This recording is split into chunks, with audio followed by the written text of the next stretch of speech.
My dear student, आज मैं आपको वर्किंग कैपिटल पढ़ाने जा रहा हूँ। वर्किंग कैपिटल जो है फाइनेंशियल मैनेजमेंट का एक चैप्टर है।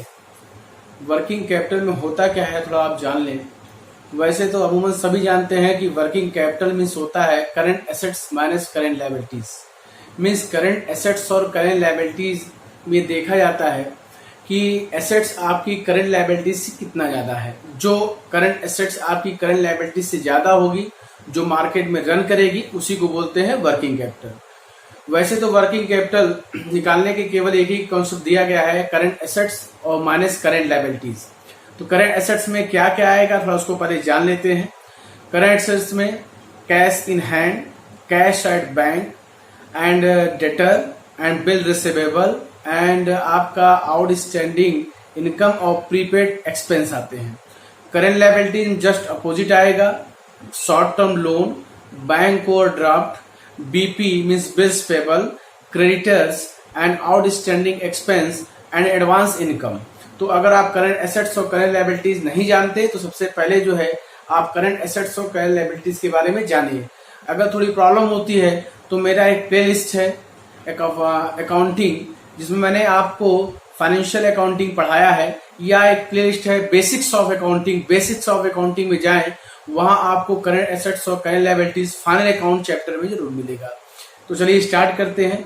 एक छोटा सा क्वेश्चन जो है वीडियो पे अपलोड भी कर दूंगा, उसका सोल्यूशन भी आपके सामने होगा, उसको आप देखेंगे समझेंगे तो चीजें आपको समझ में आएगी।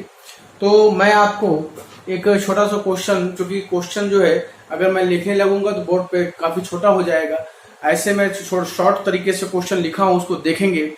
एक क्वेश्चन है जिसमें बीयू बताया गया है। बीयू मीन्स है बजट यूनिट, कितनी इकाइयों की बात हो रही है, ये बजट यूनिट है। यू रॉ मटेरियल है 30 पैसे। पीयू मतलब होता है पर यूनिट।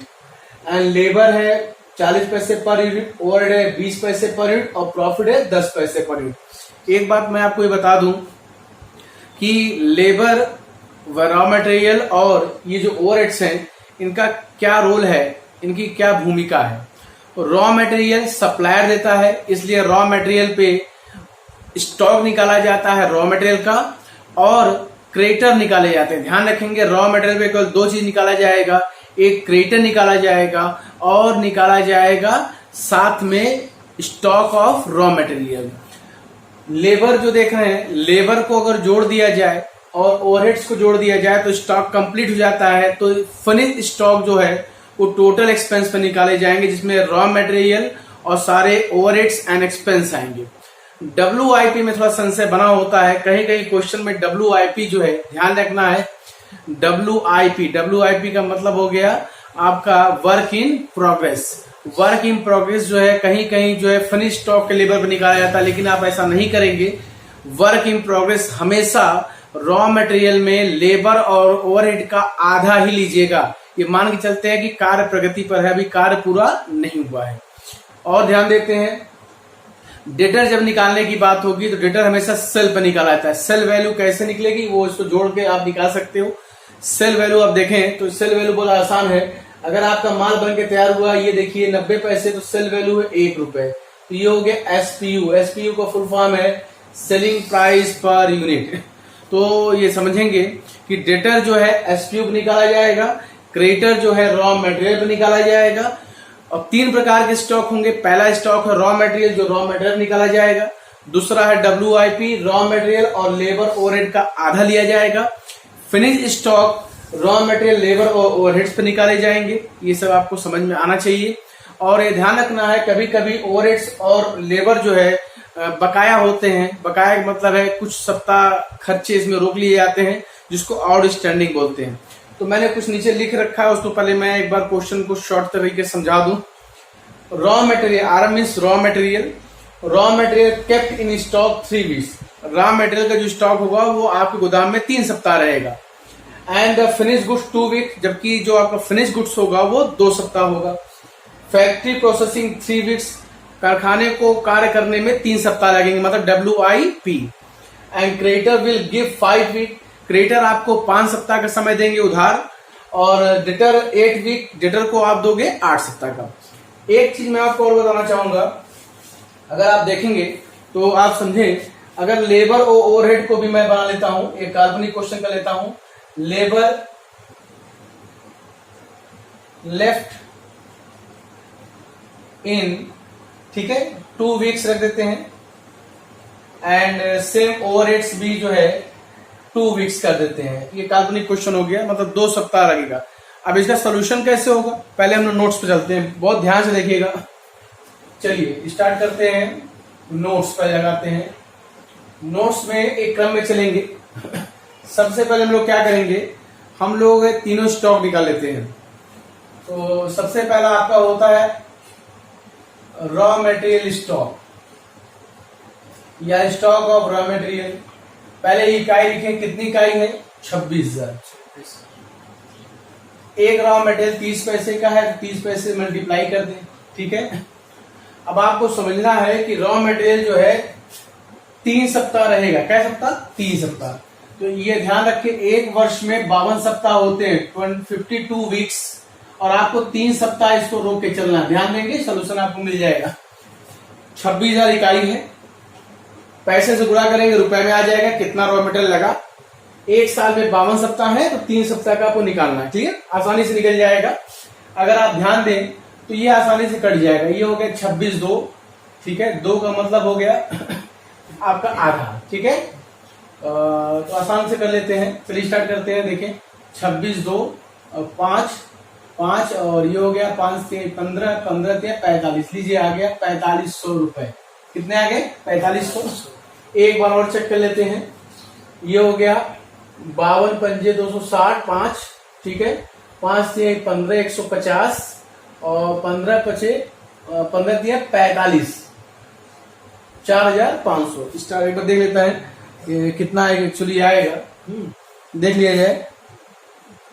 रॉ मटेरियल आपका है, रॉ मटेरियल 3 सप्ताह रहेंगे, बात हुई थी ना। रॉ मटेरियल 26,000 इकाई गुणे 30 पैसे, 3/52, तो 26,000 गुणे 30 पैसे, 30 पैसे, ठीक है, एक्चुअली सही है एकदम। ये फिर भी मैं एक बार देखना चाहूंगा, एक बार कैलकुलेशन करके देख लूं, क्योंकि अगर एक बार कैलकुलेशन गड़बड़ हो गया तो दिक्कत हो जाएगी।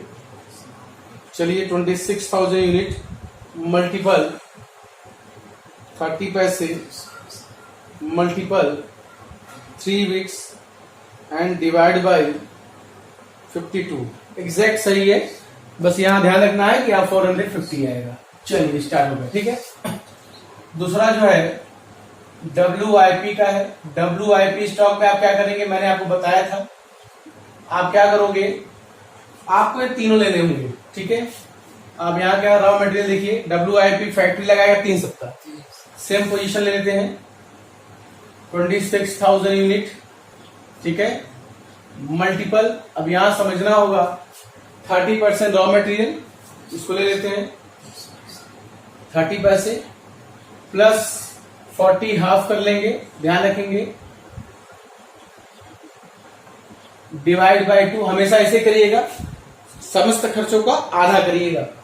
और ये ओवरहेड्स प्लस 20 पैसे divide by 2 multiple 3 weeks divide by 52 weeks, एक साल में 52 सप्ताह, ठीक है।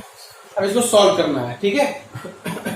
तो ऐसे सॉल्व करते हैं, ये हो गया 30 और इसमें से 20 पैसा ले लें, आधा 50 और 10 60 पैसा, ठीक है, 60 पैसा है, ध्यान रखना है। ऊपर ध्यान देंगे तो यहाँ 30 पैसा है, सेम पोजीशन यहाँ बढ़ जानी है, तो ये जस्ट डबल हो जाएगा, 900। आसान है, फिर से देखें कैसे किया गया। 26,000 इकाई है, 52 वीक्स है, 3 वीक्स गोदाम में रहेगा। अब यहाँ 30 पैसा था, यहाँ देखिए 30 पैसा है ही, प्लस 40 और 20, इन दोनों का आधा 30 पैसा ऐड करेंगे तो 30 जब होगा तो आखिर डबल हो जाएंगे, तो ये डबल हो गया। आप सॉल्व कर सकते हो।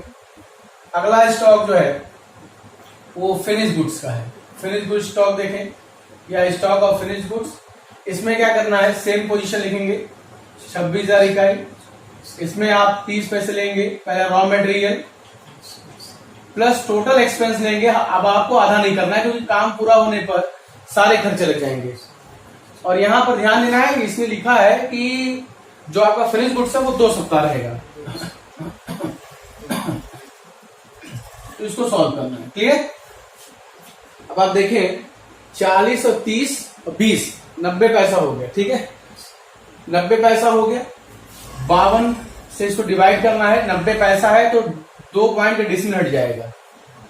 अगर हटाना चाहे तो ये 90 एग्जैक्ट हो गया। ठीक है, 90 हो गया तो 52 पंजे 260 5 को, और 90 यहाँ 9 पचे 45 450 450 गुणे 2 बराबर 900। अब आप यहाँ समझना है कि ये दोनों 900 आ रहा है, इसका मतलब कुछ न कुछ फॉल्ट हुआ है। एक बार और चेक कर लेते हैं। देखिए ये जो है 90 पैसा है, डिसमिल को मैंने खत्म कर दिया। 52 पंजे 260 5, 90 का मतलब है 9 पचे 45 450 45 और 90। और हाँ देखिए यहाँ 2 सप्ताह, यहाँ ध्यान दीजिए 2 सप्ताह है और यहाँ क्या है 3 सप्ताह है। तो मैं एक बार इसको भी चेक कर लेता हूँ, क्योंकि एक बार चेक करना पड़ेगा। कैलकुलेशन तो मुझवानी किया जा रहा है। देखते हैं 26,000 मल्टीपल 90 पैसे, ठीक है, multiple 2 and divides by 52। Exactly वही आ रहा है, सही है। आप लोग कंफ्यूज होंगे कि यहाँ के 52 है या 52। ठीक है, ये 3 प्रकार का स्टाफ हो गया। मैं वो फिर से फीडबैक दे देता हूँ। ध्यान रखने वाली बात यह है कि रॉ मटेरियल में क्यों रॉ मटेरियल होना चाहिए। WIP में रॉ मटेरियल प्लस समस्त खर्चों का आधा लीजिए, हमेशा रूल्स बना लीजिए। और फिनिश गुड्स में रॉ मटेरियल और सारे खर्चे ले लीजिए, तो तीनों स्टॉक हो गया। ठीक है, अगला नंबर हम लोग देते हैं डेटर्स को। इसको डेटर्स डेटर ध्यान रखेंगे 26,000 इकाई है। सेलिंग प्राइस दे रहे हैं, सेलिंग प्राइस 1 रुपया है। आप देखिए निकाला गया, हमने जो निकाला है सेलिंग प्राइस 1 रुपया हो गया। और यहाँ पर आप जो है देखेंगे डेटर्स को आपने प्रोवाइड किया 8 सप्ताह 8/52। ठीक है, ठीक। तो 52 पंजे 260 500, 8 पंजे 40, ये आ गया 4,000 रुपए। ठीक है, ठीक। ये 3 चीजें ये जो देख रहे हैं करंट एसेट्स हैं आपके। अब आप यहां चले, अभी आपके पास बचा क्या? आपके पास बचा क्रेडिटर और लेबर और ओवरहेड्स। अब हम लोग ध्यान देंगे ये तीनों जो है, ये देखिए ये जो 4 निकाले गए हैं वो करंट एसेट्स हैं। क्या है ये? Current assets. अब हम लोग क्या करेंगे, अगले चरण में चलेंगे तो क्रेडिटर आएगा। ध्यान देंगे क्रेडिटर आपको कच्चा माल बेचे हैं तो आप क्रेडिटर को रॉ मटेरियल पर निकालेंगे। सेम पोजीशन 26,000 इकाई। ठीक है, रॉ मटेरियल क्या है 30 पैसा। क्रेडिटर आपको देते हैं 5 सप्ताह का समय 52। ये देखिए 5 सप्ताह, वो आपको 5 सप्ताह का उधार दिए हैं और आप किसी को 8 सप्ताह का उधार देते हैं। जो आपको उधार देगा क्रेडिटर एंड सप्लायर, जिसको आप उधार देंगे डेटर एंड कस्टमर। अब इसको कैसे निकालेंगे? वैसे शुरू करते हैं। 52 पंजे 260 500 हो गया, डिसमिल हट गया। 5 से 15 150 और 150 15 पचे 75 750। अब है आउट स्टैंडिंग लेबर ले लेते हैं। अब आपके खर्चे हैं, ठीक है। आउट स्टैंडिंग लेबर पे देखें 26,000 इकाई है, लेबर 40 पैसे का है। ठीक है, इनको आपने 2 सप्ताह काल्पनिक लिया, 2 सप्ताह बटे 52 सप्ताह। ठीक है, जितना सप्ताह कर रहे हैं उतना दीजिए। जितने ये इसका मतलब क्या है? इसका मतलब ये है कि 2 सप्ताह बाद ही इनका पेमेंट होगा। अगर इनका पेमेंट आप कर देंगे तो लायबिलिटीज तो बनेगी नहीं, अगर पेमेंट रोकेंगे तभी लायबिलिटीज बनेगी। फिर वे करते हैं 52 पंजे 260 5, 1 अंक पे डिसमिल हट गया 50, 5 चौक 20 200, 2 दूनी 4। इसी तरह दो निकाल लेते हैं। आउट स्टैंडिंग ओवरहेड निकाल लेते हैं। Same position 26,000। ये देखिए यहाँ पे 20 पैसा है, 20 पैसा गुणे 2/52 कर लेते हैं। जस्ट आधा आ जाएगा इसका 200। ठीक। अमूमन हर क्वेश्चन में कैश दिया होता है। हम देख लेते हैं क्वेश्चन का छूट तो नहीं गया मेरा, देख लेते हैं।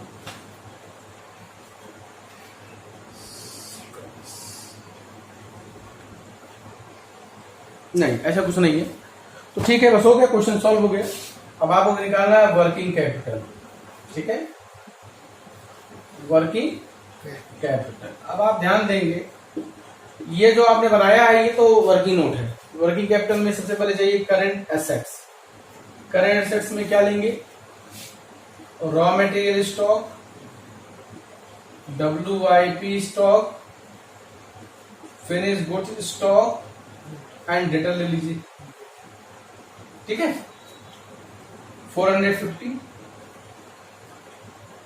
एंड 900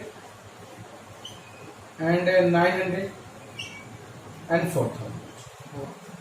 ठीक, इसको जोड़ लेते हैं। इस क्वेश्चन में कैश इन हैंड नहीं दिया। अगर कैश इन हैंड, ध्यान रखेंगे, अगर कैश इन हैंड है तो ये माना जाएगा। कैश इन हैंड होता कैसे, इसको आप समझेंगे। एक बात आप समझेंगे, इस क्वेश्चन को आगे बताने से पहले मैं बता दूं, इस क्वेश्चन में मैं ये मान लेता हूं कि सबको उधार माल बेचा गया है, इसलिए यहां डेटर आ रहा है। अगर मैं ये कहूं कि 20% कैश सेल है तो वही जो डेटर आप निकाल रहे हो उसमें 20% कैश बन जाएगा। ठीक है, जैसे फॉर एग्जांपल देखिए, डेटर पे आते हैं 26,000 इकाई है, माल कितने बेचा गया? 1 रुपए। कस्टमर कब बनेगा? जब आप उधार माल बेचोगे। तो आपने मान लिया है कि ये जो डेटर निकाले गए हैं तो ऑल सेल इज क्रेडिटर। हम लोग जो माल बेचते हैं तो पूरा उधार बेचते हैं। ठीक है, अगर हम कह देते कि 20% कैश सेल है तब, तो ये जो आप 4,000 देख रहे हैं इसका 20% मीन्स 800 रुपया कैश इन हैंड हो जाता। बाकी जो 3200 बचते वही आपका डेटर माना जाता। ये ध्यान रखिए, मैं फिर से बता देता हूं। अगर मैं कुछ पोर्शन कह दूं कि कैश सेल है तो बस उसका कैश सेल का मतलब है जितना आपको दिख रहा है उसका 20% अलग कर लीजिए। 20%। अगर मैं कह दूं 40% कैश सेल है तो 40% अलग करके 60% कस्टमर निकालिए।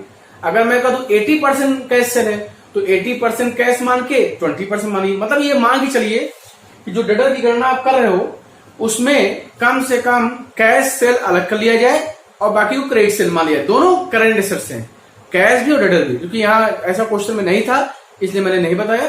अगर अमूमन मैंने काल्पनिक बना लेता हूं, सपोज 80%, चलिए 80% कर देते हैं। अगर मैं 80% कैश क्रेडिट कर दूं तो ये 3200 रुपये हो जाएगा। कितना हो जाएगा? 3200 हो जाएगा। तो बाकी कितने बचे? पहले 4,000 थे, 800 रुपए क्या हो जाएंगे? Cash in hand. ठीक है, तो फिलहाल निकाल ही देते हैं या रहने दीजिए, जैसे चलने दीजिए, समझ जाइए आप। 4,000। ठीक है, चलो अब आप देखें, ये हो गया 0 and 5, 9, 18, 4, 22, 2 and 6। अब इसमें से हम लेस कर देंगे, less current liabilities. Current liabilities में क्या क्या आएगा? क्रेडिटर्स आएंगे, ठीक है, और आउटस्टैंडिंग एक्सपेंस आएंगे, आउटस्टैंडिंग ओवरहेड्स आएंगे। क्रेडिटर कितने हैं? 750, 400 and 200। ठीक है, तो 7, 6, 13, 1350 लीजिए, आ गया 0, 0, 9 and 4। आपकी वर्किंग कैपिटल आ गई 4,900। तो यहां पर यह ध्यान रखना है, कुछ चीजें मान ली गई जैसे कि यहाँ सब कुछ उधार माल बेचा गया है इसलिए पूरे पे डेटर की गणना की गई है। अगर आपसे कहा जाए कि नहीं नगद भी बेचा गया है तो आप केवल इतना काम करिएगा, जितना % नगद है उसको कैश इन हैंड मान लीजिएगा और बाकी जो बचेगा उसको डेटर मान लीजिएगा। ये पोर्शन 2 बार बनेगा। अगर मैं कह दूं 100% अगर नगद बेचा गया तब ये डेटर हट जाता, तो यहाँ क्या होता? कैश हो जाता। बस इतना बदल दिए, यही करना है आपको। अगर मान लीजिए कि अगर ऐसा क्वेश्चन दिया गया है तो ये काल्पनिक क्वेश्चन था जिसके माध्यम से मैंने आपको वर्किंग कैपिटल समझाने का प्रयास किया है। इससे ज्यादा इस चैप्टर में नहीं है। हाँ, एक चीज और है, मैं बता देता हूँ। कभी कभी वर्किंग कैपिटल आने के बाद कॉन्टिजेंसी रिजर्व बन जाते हैं, तो जितना % कहेगा उसमें ऐड कर देंगे। जैसे यहाँ देखिए 4,900 आ रहा है, तो 4,900 का 10% और बढ़ाने की बात करेगा तो 490 ऐड कर दीजिएगा। बस इतना करना है। तो उम्मीद है आपको वीडियो पसंद आया होगा, और अगर आपको वीडियो पसंद आया तो चैनल को सब्सक्राइब करिए, लाइक करिए, दोस्तों को शेयर जरूर करिए, और जो भी आपको दिक्कतें हो कमेंट बॉक्स में जरूर लिखें। आज के लिए इतना ही। Thank you.